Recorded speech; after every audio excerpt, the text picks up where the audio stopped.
Jenazah seorang warga di Kabupaten Luwu Utara, Sulawesi Selatan terpaksa ditandu hingga puluhan kilometer. Akses jalan yang buruk membuat warga tak punya pilihan. Almarhum ini sampai ke tujuan. Warga Seko Kabupaten Luwu Utara, Sulawesi Selatan berjibaku bergotong royong membawa jenazah salah seorang warga mereka yang baru saja meninggal dunia.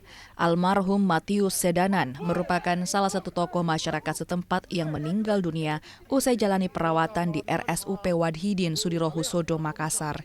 Warga tak punya pilihan, akses jalan yang buruk ke desa Padang Balua, Kecamatan Seko membuat ini jadi satu-satunya alternatif memulangkan jenazah untuk dikuburkan.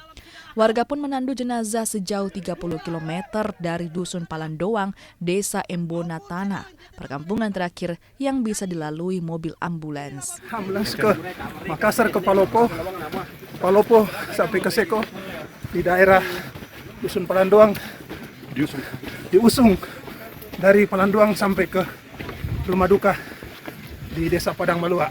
Jalanannya ke Inilah yang kami harus lalui jalannya, penuh dengan lumpur.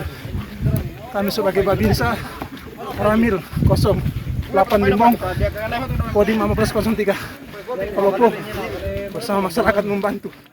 Kondisi jalan di Kecamatan Seko, Kabupaten Luwu Utara, Sulawesi Selatan sudah bertahun-tahun rusak parah dan tak kunjung dilakukan perbaikan.